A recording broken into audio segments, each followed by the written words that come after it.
Welcome to Table Flippers Podcast, an outreach of Greater Works Christian Church here in Lancaster, California. I am your host, Robert Enos. If you like what you hear, visit us at gwcclancaster.org. That's gwcclancaster.org. Find the Table Flippers link, click on it, and you'll get to our merchandise. Now, get ready for a huge dose of truth and a huge dose of common sense. Gun control is where you hit what you're aiming at. Well, hello, ladies and gentlemen. I hope you are ready for another discussion.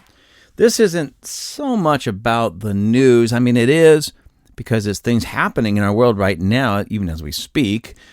But this is more about just some information that affects you and me today, especially as Americans.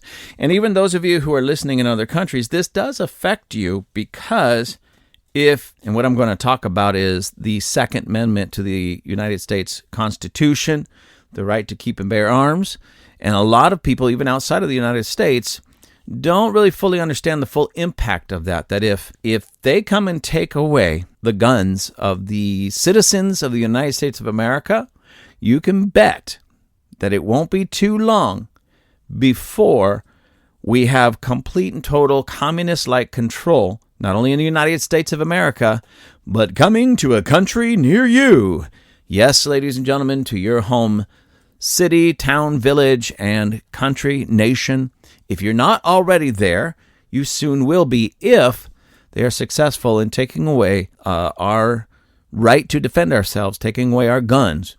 A lot of people that don't understand this or never maybe been around firearms and don't understand our Second Amendment or why we even have something like that, you don't fully understand. But if they're successful, you will understand, because they'll come knocking on your door to haul you away or to force you to do something you absolutely do not want to do, and you'll have no way to defend yourself. Some of you already don't have a way of defending yourself, but it'll even be worse because there won't be the United States of America and its citizens to come to your help if we lose our guns. Anyways, let me get into this because this is an ongoing debate all over the United States of America. And every time that there is a mass shooting, the debate gets stronger and stronger and stronger. And those gun opponents, those people that want to take our guns and think guns are the problem, that don't really, either they don't understand this or they understand it and they're just flat liars, deceptive, cheats, Democrats, basically. Well, let me just get into this.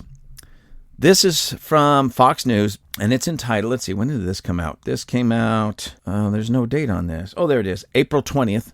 So today, wow, I thought this came out earlier. Anyways, published today, April 20th, 2023.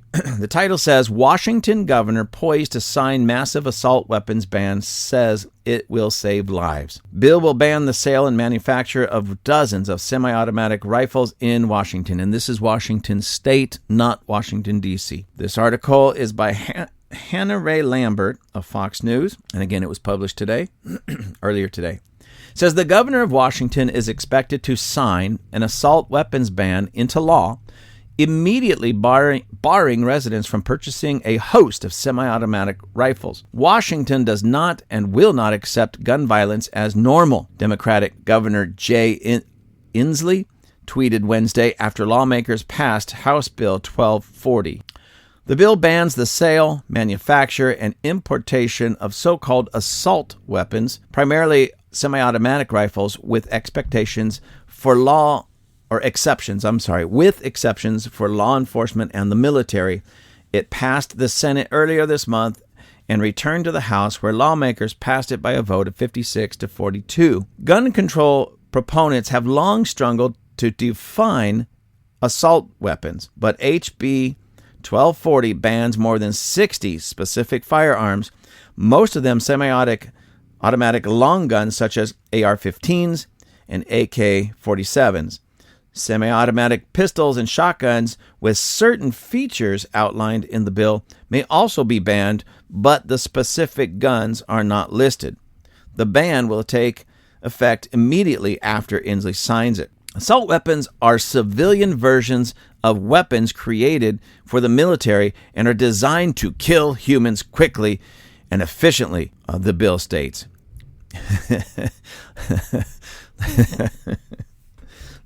Ladies and gentlemen, I'm sorry. People dying by any means is not a funny thing. But I just love the way these people are so dramatic.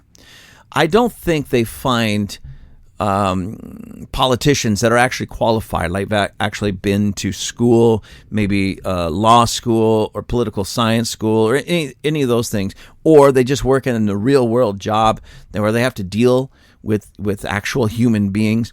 They go to, I don't know, I think these failed actors, and is there a community or a place, a place like some kind of nonprofit where failed actors, those who studied drama and took acting school but can't find a job because they're not very good at it, and they can congregate there to make themselves feel better.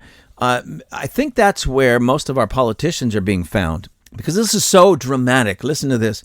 The bill states, and let me see if I can't I wish I had some dramatic music to play with this, but I don't. So let me just put it this way.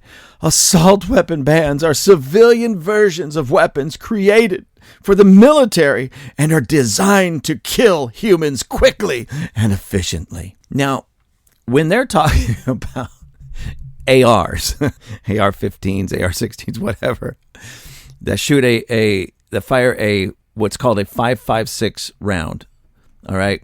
These guys are so, ladies and gentlemen, I'm going to do my best just to say it like it is and not be too demeaning. However, I don't know how to not be demeaning on some level when it's dealing with this level of stupidity. So a 5.56 round it's a very small round for a rifle. As a matter of fact, it's one of the smaller rifle rounds on the market anywhere in the world. There are a few smaller ones, but very, very, very few. It's very small compared to, say, a .308 round. Some of you may not even know what I'm talking about, but these are very common rounds, not only used in the military, but used by hunters and such. So .308 is much larger than the 5.56. A 300 Win Mag, they call that. It's a large hunting rifle, a hunting cartridge. It'll bring down bear, it'll bring down elk, it'll bring down moose, and sometimes even larger animals. And that's much, much larger than a 5.56.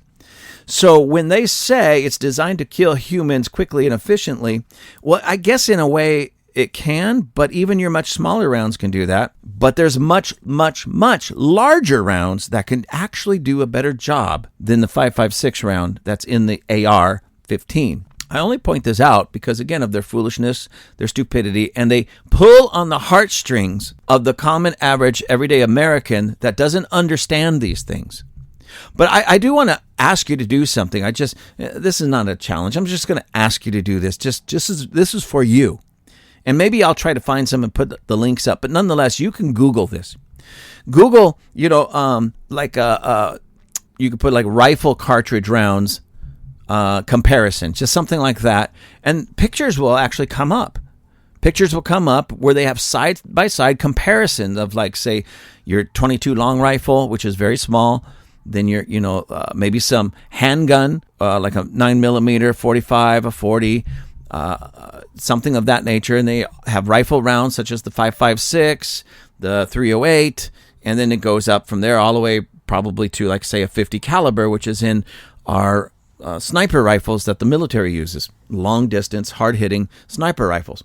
And you can clearly see the difference and what people are really freaking out about. They say, I saw one guy say that the reason nobody hunts with an AR style rifle is because there would be nothing left of that animal. So if you go shoot a deer, to him, you shoot it, you hit him with that bullet, that slug, and there's going to be nothing left because it's just going to completely blow away that deer. That is the most absurd ignorance and stupidity on behalf of that person and anybody that thinks that way, because that's not the case at all. At all. So anyways, let me finish reading this. This is actually, like I said, some of this is so absurd it's funny, but it's not funny because we have to deal with this. It says firearms instructor Jane Milhans told Fox News, "There's been a lot of misinformation surrounding the gun control debate. People have the assumptions that these rifles are military rifles, and they just aren't," she said, adding that semi-automatic rifles require one trigger pull for every shot and would put members of the military at a severe disadvantage if they were actually used on the battlefield. And this is true. The type of AR-style weapons, rifles, that you can go into a gun shop anywhere in America and purchase, it is what they call semi-automatic. Semi-automatic means that if you pull the trigger one time, one shot is fired. As that bullet is leaving the rifle barrel and you let go of that trigger, another round is then put in its place. The old cartridge is ejected, the spent cartridge is ejected, and a new cartridge is put in its place. And then when you pull the trigger, it fires again. And that can happen. And it'll happen over and over as long as you have cartridges that go into that chamber. It will continue to fire in that sense. But it's not an automatic. An automatic, you hold the trigger back and it just keeps firing automatically. That's not your AR-15s as sold in local gun shops. Okay? One trigger pull, one shot. You have to understand, one trigger pull, one shot. And the reason she points out these are not military weapons because that would get a lot of our guys killed on the battlefield because they need something that maybe has what they call a 3-round burst. When you pull the trigger one time, 3 shots go off, or full automatic. Because I wouldn't want to go out on the battlefield with an enemy approaching me with AK-47s, fully automatic AK-47s, and I have just this single shot, every time I pull the trigger, only one bullet comes out, especially on a 5.56, because it's such a small bullet, and the way they're forced to create and design these bullets, it literally can penetrate somebody, and unless it hits a vital organ, that person may not even realize he has been shot. That's how small these bullets are. Yes, ladies and gentlemen, that is the truth. That you can actually be shot with a 5.56 round, and if it doesn't hit a major organ, your heart, your lungs, liver, something of that nature, you might not even realize you've been shot, especially in the heat of the moment. And that's why on the battlefield, they use fully automatic or these rifles with a 3-round burst or something of that nature, okay? So the absurdity that these people say, these are military rifles. No, they're not. They may look like them, but they're not. Anyways, let me keep reading. The ban is part of a gun control package pushed by Inslee and Attorney General Bob Ferguson this legislative session. Lawmakers previously approved a 10-day waiting period for all gun sales and mandatory firearms safety training for prospective gun buyers, as well as a bill allowing the state to sue gun owners or makers. That's so stupid, ladies and gentlemen. If somebody kills another person with a baseball bat, are you allowed to sue the baseball bat company, or if they used a hammer, the hammer company, or a knife, the knife company? No, it's a tool, and that weapon is a tool. Sue them. This is so stupid. Banning the sale of assault weapons, our bill to enact training requirements and a wait period, and the bill to improve accountability for manufacturers and retailers will save lives, Inslee tweet continued. One of the Senate amendments to HB 1240 allows gun dealers to sell inventory they had before January 1, 2023, and out-of-state buyers for 90 days after the bill becomes law. And that is the end of that article. Yeah, that's a weird place to end that article, isn't it? So this thing is so filled with fallacies, fantasy, stupidity, ignorance, arrogance, and some other words that I don't have time to dig up in my cranium, my brainium. But this is ridiculous. And this whole argument has been ridiculous for a lot of reasons. Because again, and I know this has been said so many times and people just don't seem to understand it. This leaves many people with the deer in the headlight look. But I'm going to say this again, even though you've heard this. I know you've heard this. You've probably heard it dozens of times, but I'm going to say it again.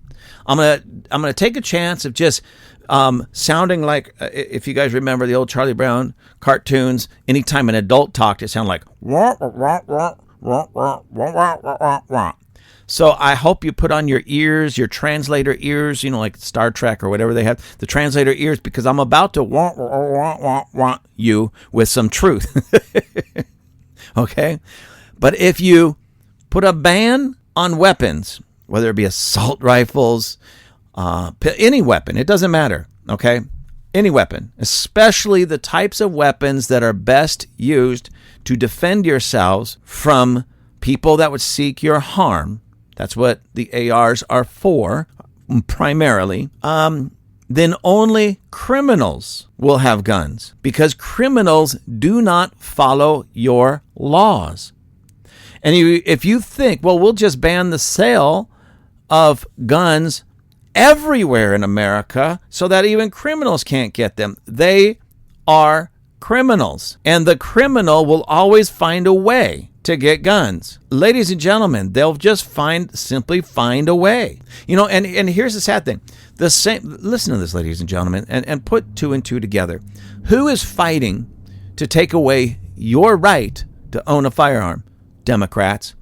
Why is it that the Democrats, the left-leaning Democrats, don't want you to be able to protect yourself from somebody else that wants to come in and harm you? The only thing I can think of is that they have some type of long-term plan of control, which they do.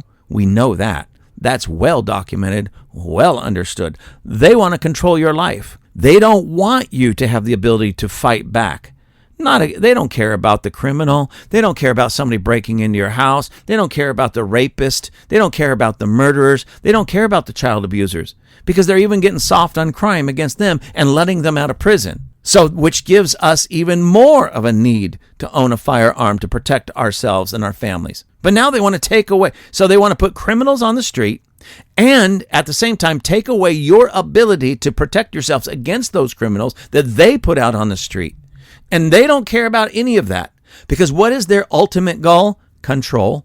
Because just like you won't be able to fight back against a criminal seeking to take your life, you won't be able to fight back against an overreaching tyrannical government that wants to control you. Why was the Nazi Party so successful in rounding up and murdering 6 million plus Jewish people? Actually, there was somewhere in the neighborhood of 10 million that they killed, but 6 million of them, we know, were Jewish. How were they able to do that? They first took away the guns from the citizens, and the citizens had no way to fight back. And then the rest is, as they would say, is history. And then we have people here in the United States of America that want to take our guns away from us, the citizens, the law-abiding citizens. And they lie about these guns that are out there. They lie about the citizens, the law-abiding citizens that own these weapons, and they put on display these absolute criminals that are sick in the head, and most all of them, of course, are left-leaner Democrat supporters. Just saying, you can look that up, it's true. And they use that as if, mom and pop down the street that owns a handgun just to protect themselves and their children is just like that transgender person that walked into that school and shot 6 people dead, 3 of them children. Well, that's the biggest lie that they could tell. But people that are uneducated, don't look into this, don't understand the full ramification of it, they buy into it. And then, as they say, the rest is history. And pretty soon, if this keeps going that way, when they start rounding people up and they start putting more and more and more control on our lives, even those people are going to sit back and wish that they would have fought for Americans to be able to keep their guns. Anyways, let me go on with this.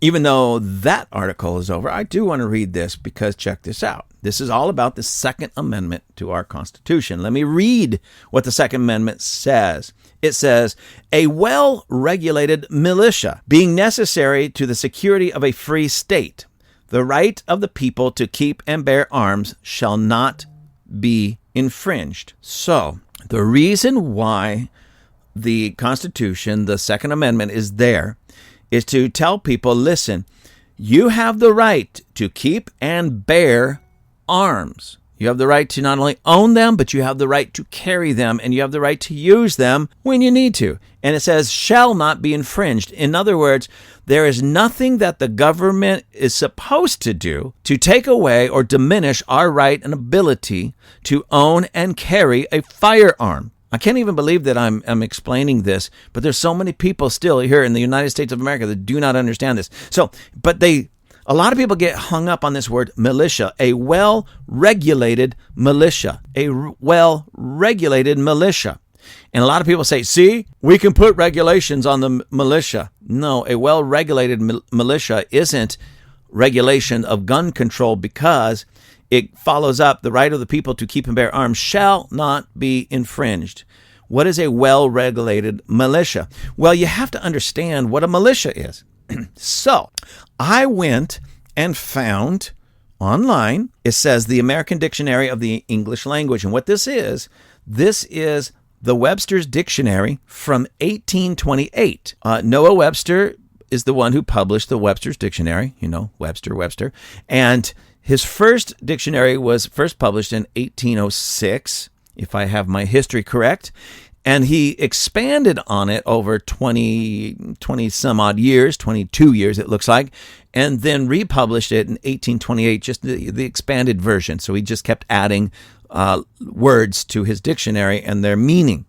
And the reason I went to this one, Noah Webster, from, again, the original 1806, the expanded to 1828, is because that's much closer to the time that they penned the Second Amendment to the Constitution. When they were writing the Constitution, and they were giving us our Bill of Rights, our Constitution, the amendments and all that. So the Second Amendment was around that time period. So to understand what the original writers meant when they used that word militia, well-regulated militia, we have to go back to the dictionaries of that time to understand what they meant. So let me read the whole thing. It says militia.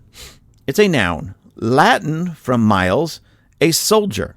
Greek, it means war, to fight, combat, contention. The primary sense of fighting is to strive, struggle, drive, or to strike, to beat. English, moil, and Latin, molior. Hebrew, to labor or toil. Okay, so that's all the introduction to this word. The body of soldiers in a state. So a militia is the body of soldiers in a state enrolled for discipline, but not engaged in actual service except in emergencies, as distinguished from regular troops, whose sole occupation is war or military service. The militia of a country are the able-bodied men organized into companies, regiments, and brigades with officers of all grades, and required by law to attend military exercises on certain days only, but at other times left to pursue their usual occupations. I think that's pretty much self-explanatory, but I will explain it a little bit further for you. So basically what it says is the militia is not members of the armed forces, like, let's put it in a modern context, not members of the Marines, the Navy, Air Force, Army, and I guess you could throw Coast Guard in there.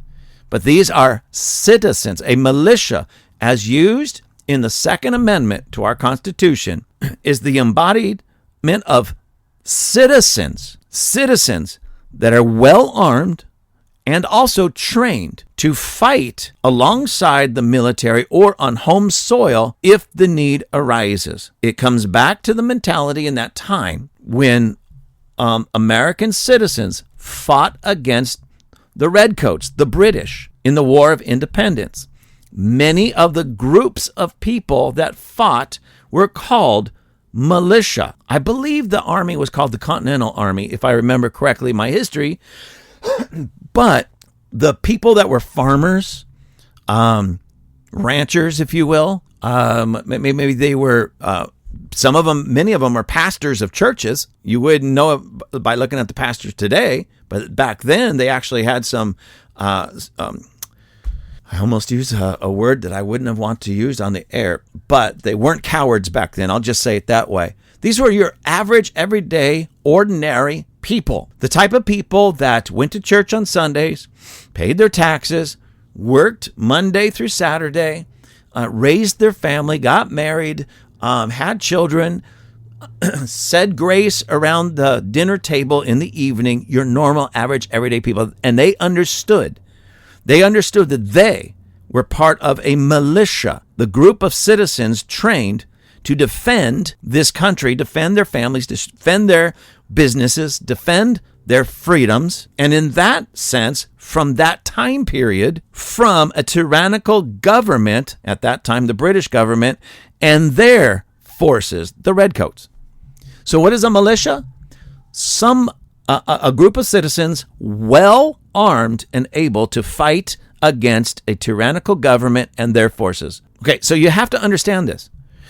The Second Amendment wasn't there to protect our right to own a hunting rifle so that we can go hunt deer or quail or boar or whatever. Not at all. It's all centered around that idea and concept of militia, a basically group of citizens that act like homegrown, homeland military, if you will. They're citizens, they have their jobs, they have their life, but they're also trained to fight if they have to. And fight who? Primarily a tyrannical government. This is so absolutely important for every one of you to understand, okay? Because if they come and take our guns from the citizens, there's no such thing as a militia. The militia ceases to exist because we'll have a group of people, but no ability to fight back. And so the government, and we see this day by day by day by day, they're getting more tyrannical, more Nazi-like than ever before in the United States of America. And we just came through this whole so-called COVID-19 pandemic where they shut everything down and forced people to shut down. They got so tyrannical, and what was so unfortunate, many of you listening to this right now, you hid away. You wore masks. You wore 2 masks. You couldn't wait for a vaccine. You shut down your business. You stopped going to church.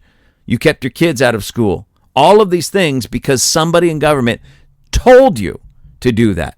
Not because it was your choice necessarily, or you didn't feel it was your choice, but because you were told to.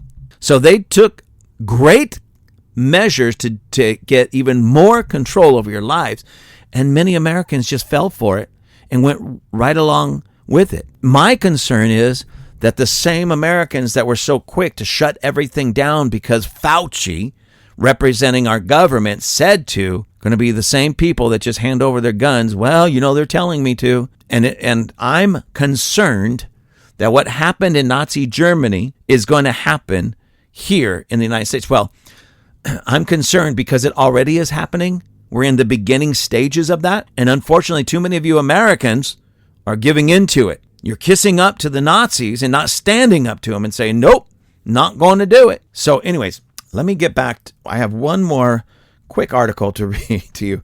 And I wasn't going to do this one, but just for the sake of what we're talking about, I just want to show you how ridiculous some of these people, these anti-gun people are. And this is all the way, this is a article from the Washington Examiner, and this was published June 15th, 2016. As I was doing my research on this, I remembered this story way back then. And so I said, I'm going to see if I can find that because this will be fun. And I found an article on it. And this is by Beckett Adams. He's a contributor to the Washington Examiner. And it says this, reporter who got, I'm sorry, ladies and gentlemen, if I start busting up laughing, I'm going to do my best to keep my composure for you. It says, reporter who got PTSD from firing a rifle responds to critics. A New York Daily News reporter who said his experience with an AR-15 style rifle gave him temporary post-traumatic stress disorder said Wednesday that he has never received so much hate mail in his 3 decades of journalism. I have a hard time believing that. I mean, I don't know. I wasn't there. That was a long time ago. I don't know this gentleman. But, he is so ridiculous and over the top. Like I said, I think they found this journalist the same place they find many of our politicians. They went to that same, nonprofit where failed actors and actresses and drama people can gather together and drink coffee and pat each other on the shoulder and cry on one another's shoulders. And they found this guy there, because the drama is over the top. So anyways, he says this, I don't mind spirited debate, but many correspondents told me that even expressing an opinion about today's high-powered weaponry is off limits to those of us who don't own such guns, wrote the Daily News Gersh Kuntzman.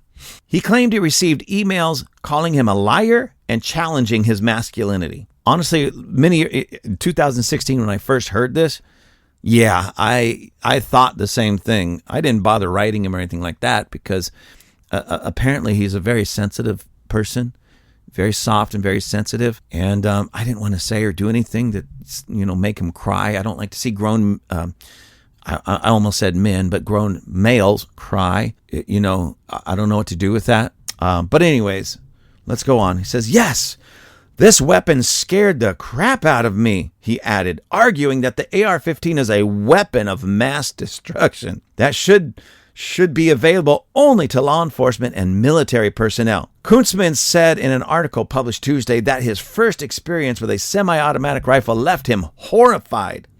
It feels like a bazooka. I don't know how he would know. If this is the first and only gun he's ever fired, how would he know what a bazooka is like? And ladies and gentlemen, I have personally fired a AR-15, AR-style rifle many, many times. They are hardly a bazooka. Anyways, a bazooka.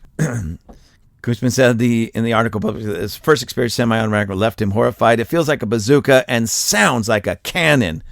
Wrong again, he wrote. The explosions, loud like a bomb, gave me temporary case of PTSD. For at least an hour after firing the gun, just a few times, I was anxious and irritable. The article titled, What is it like to fire an AR-15 is horrifying, dangerous, and very, very loud, was published just days after the gunman, 29-year-old Omar Mateen, shot and killed 49 people at a gay nightclub in Orlando, Florida. Mateen was armed with a handgun and a Sig Sauer MCX rifle, which fires a .556 NATO. Though the Sig looks much like an AR-15, it is in a different class of rifle altogether. Kuntzman explained he wanted to figure out what it is about semi-automatic rifles like the one used by Mateen that appeals to gun owners, and said he hoped his experience would shed light on the matter. However, he added his quest left him not so much enlightened as left him with emotional scars. So, ladies and gentlemen, this journalist shoots an AR-15. He said just a few rounds, okay? So I'm just going to put it somewhere. Let's say he's fired a full regular magazine, which I believe, I'm not really sure on this, I believe it's 30 rounds. So let's suppose he pulled that trigger 30 times, bam, bam, bam, bam, bam, bam, and then walks away with emotional scars. Emotional scars. Ladies and gentlemen, you've heard me say this before, but left-leaners, liberalism, it's a mental condition. It is a serious mental condition. And what I would say to this gentleman, Kuntzman, Mr. Kuntzman, now that was a few years ago, that was 2016, so I'm hopefully you went and had some treatment for this, that you went and sought out some therapy, and you're over your PTSD, to which I feel very terrible that you had to shoot this gun that in your mind was like a cannon, which tells me you have a very vivid imagination. And I hope that you've got the therapy that you needed to overcome this trauma. And I don't want to rub it in, but, I have daughters, and when they were little, I'm talking as early as 5 years old, maybe, they were shooting the same type of weapon without any problems, without any emotional scarring. And they are well-rounded, well-developed adults today that still will go out and shoot one of those weapons, enjoy it, and not have any problems with wanting to cause anybody else harm with one of those weapons. Mr. Kunzman, again, I hope that you're over this, but at least at that time in 2016, you are not part of the problem. It's you and people like you that you are the problem. Let's go on. On Wednesday, Kunzman stood by his characterization. I found the sheer power of the weapon horrifying. I found the noise deafening and anxiety-provoking, he wrote. Using an AR-15 made me irritable and jittery for hours afterwards. To me, it felt like a bazooka.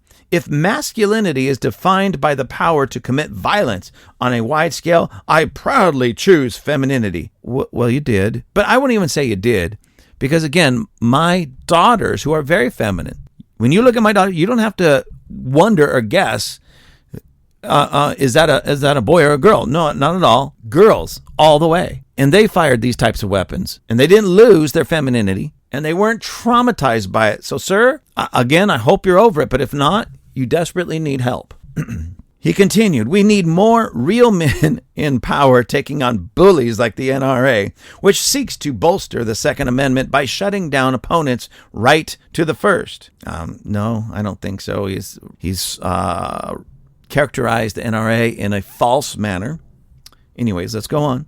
The Daily News editorial board is a longtime opponent of the National Rifle Association, has compared the gun rights group to terrorist organizations, including the Islamic State. Interesting. So the Islamic State has murdered many people around the globe, all in the name of terrorism, and the NRA has murdered, zero. Oy, these people. I sincerely do believe that the Bill of Rights protects Americans' right to bear arms, albeit under very strict regulations. No, it doesn't. There are no strict regulations. The militia is to be regulated. And what does that mean? They are to be put into certain categories, as I read, and I might read it again, troops and brigades and all of that, having leaders over them so that if something broke out, they can assemble quickly and go out there and fight the enemy. But that's what the militia is to be regulated in that manner, not our ability to get a hold of and carry firearms. That was very clear. Where did I leave off? Oh, yeah. The well-regulated militia part of the sacred text, Kunzman said Wednesday, and I even agree with one letter writer who pointed out that hammers can kill people too, but we don't ban them. But what if a weapons manufacturer could fashion a handgun that would fire a nuclear blast? Now, ladies and gentlemen, again, listen to the absurdity of these left-leaning Democrat supporters. This journalist, who said that if firing a gun is, akin to masculinity, he'd rather be feminized or feminine. He's leaning towards femininity. And most men that own firearms don't look at it like that makes me a man. It's more like this. I'm a man, so I own a firearm because a man's responsibility is to protect the ones that he loves. It's not that I own a firearm, which makes me a man. No, we don't look at it that way. But people who have a hard time understanding what a female really is and what a male really is and what true toxic masculinity is or is not, these people who are already confused, they're the problem. Anyways, let me go on. What if weapons manufacturer could fashion a handgun that would fire a nuclear blast, an atomic version of the AR-15, if you will? He asked. It would look like a gun, but it could kill thousands instead of dozens, like a rifle. It is one of the many arms that we are allowed to keep and bear, but we really stand idly by as people buy a nuclear gun in the name of the Second Amendment. He concluded by conceding he's a wimp. So he conceded, he admitted he's a wimp. Oh my gosh. These people. I simpered because my experience with the AR-15 bruised me, body and spirit. But there's nothing unmanly about reminding my readers that mass murder is much easier to commit with a semi-automatic killing machine than it is with a hammer, he wrote. If that makes me a girl, well, maybe we should have a girl running the country. I mean, ladies and gentlemen, at least he had a moment of clarity and admitted that he's a wimp and that he's closer to being a girl than an actual man. I mean, it brought out some shooting this AR-15 brought out some honesty. Maybe it helped him do some soul searching as he's dealing with his PTSD that he had for, what did he say, an hour? Yeah.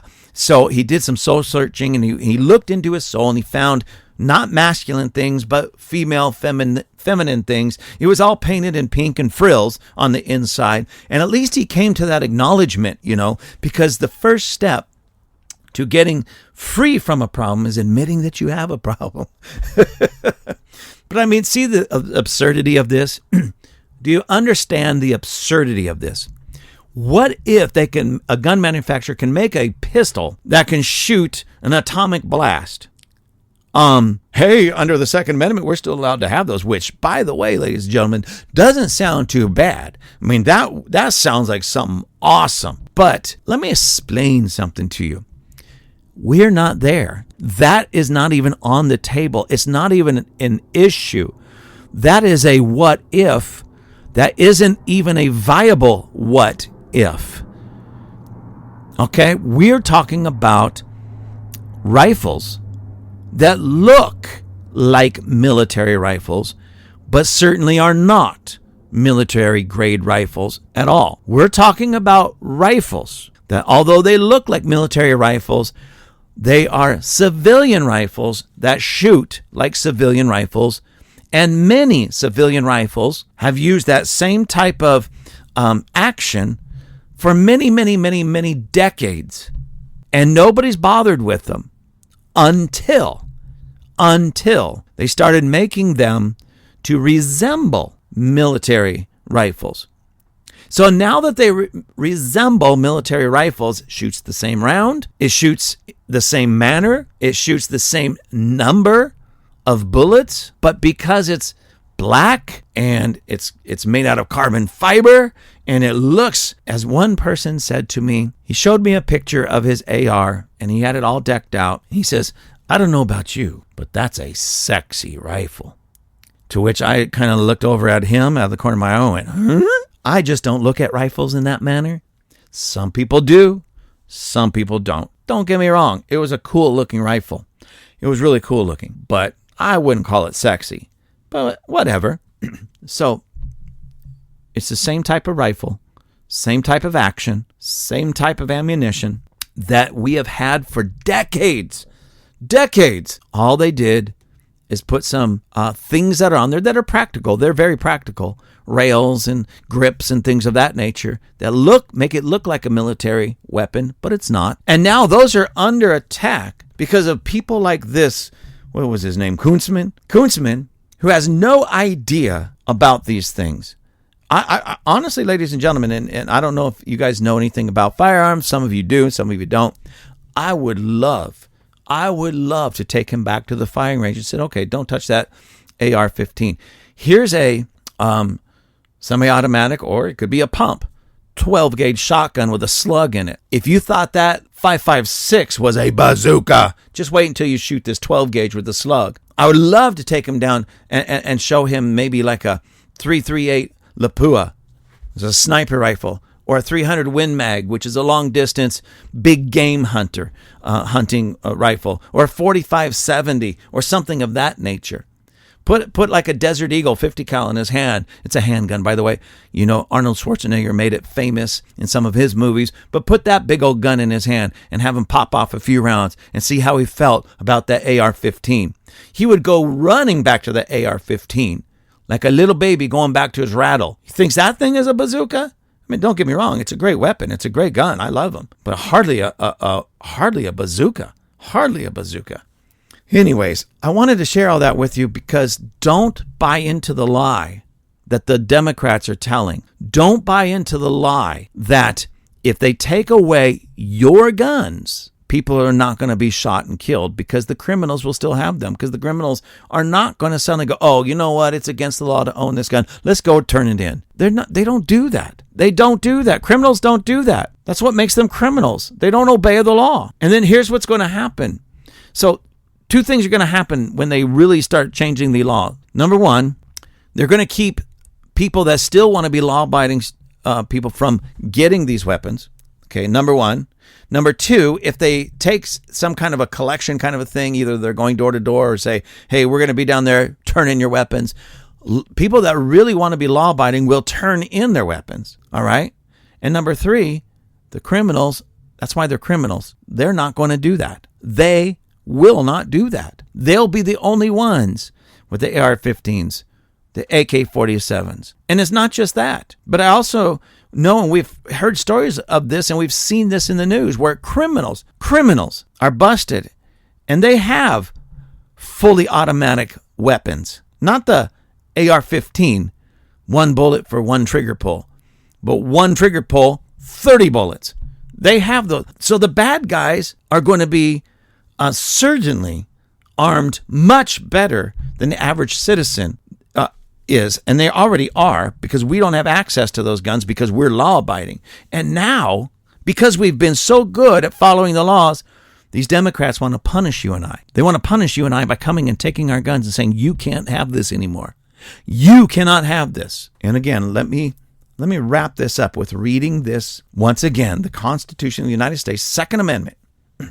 A well-regulated militia being necessary to the security of a free state, the right of the people to keep and bear arms shall not be infringed. What the Democrats are doing right now is scrapping the Constitution of the United States of America, scrapping that Second Amendment, treating law-abiding citizens of the United States of America as criminals and thugs, and taking away our ability and our right to defend ourselves and this family, and if need be, this country. Don't anybody ever tell me that the Democrats are out for the little guy. Well, they are. They're out to control the little guy because they don't care about you and I except to control us for their own nefarious purposes. A well-regulated militia being necessary to the security of a free state. The right of the people to keep and bear arms shall not be infringed. If you take guns away from law-abiding citizens, then only the criminals will have guns. Even a chipmunk knows that. Thank you for joining us at Table Flippers. I truly appreciate you. You can write me at gwccrobert@gmail.com. That's gwccrobert@gmail.com. Please let me know how I'm doing. Remember to pick up some of our merchandise. You can find the link at gwcclancaster.org. That's gwcclancaster.org. Until next time, be continually blessed. Chippy the Chipmunk loves Table Flippers.